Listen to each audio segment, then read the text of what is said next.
ආලෝක වර්ෂ 635 දුරින් සූර්යයාට සමාන තාරකාවක් වටා කැරගෙන විශේෂ ග්‍රහලෝකයක්.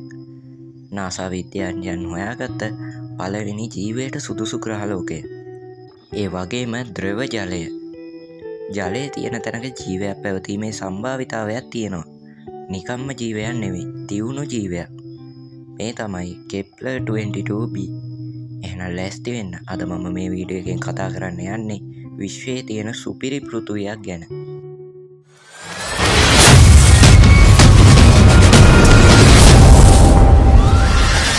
සෞරග්‍රහ මණ්ඩලයෙන් පිටත ග්‍රහලෝකයක් වෙන මේ කෙප්ලර් 22b ග්‍රහලෝකයේ පිහිටලා තියෙන්නේ සිග්නස් තාරකා මණ්ඩලයේ.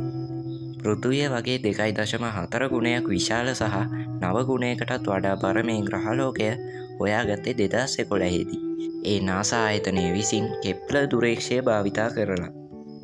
මේ කෙප්ලර් 22b ග්‍රහලෝකය අයිති වෙන්නේ අපේ සූර්යයාට බෙහෙවින්ම සමාන G-type තාරකාවකට.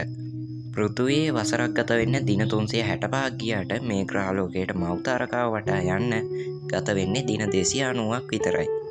ඉතින් විශේෂම දේ තමයි කෙප්ලර් 22b පිහිටලා තියෙන්නේ ජීවයට සුදුසු කලාපයේ. ජීවයට සුදුසු කලාපය. එහෙමත් නැත්නම් හැබිටබල් සෝන් එක කියන්නේ තාරකාවට ගොඩක් දුරත් නැති, ළඟත් නැති මධ්‍ය කලාපයට. ඉතින් කෙප්ලර් 22b ග්‍රහලෝකයේ පිහිටලා තියෙන්නේ මේ හැබිටබල් සෝන් එක මැද්දේ. විද්‍යාඥයන් විශ්වාස කරන්නේ මෙහි මතුපිට ඝන පොළොවක් වෙනුවට මහා සාගරයක් පවතිනවා කියලා. එහෙම වුණොත් ගොඩබිම ජීවයන් නැතත් සාගර පතුලේ ලොකු ජෛව විවිධත්වයක් තියෙන්න පුළුවන්. මේක තවත් පෘථුවියක් වගේ නිසා තමයි කෙප්ලර් 22b ග්‍රහලෝකයට සුපිරි පෘථුවියක් කියන්නේ. මෙහි විශාලත්වය නිසා පෘථුවියට වඩා ප්‍රබල ගුරුත්වාකර්ෂණ බලයක් එය මතුපිට තියෙනවා.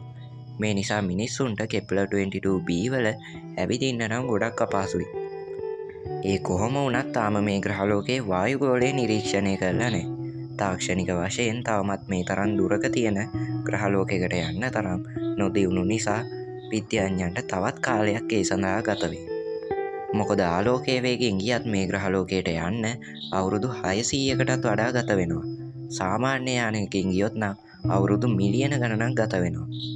ඒත් නුදුරු අනාගතයේදීම අපිට කෙප්ලර් 22b ගැන තවත් අලුත් තොරතුරු ගොඩක් දැනගන්න පුළුවන් වෙයි.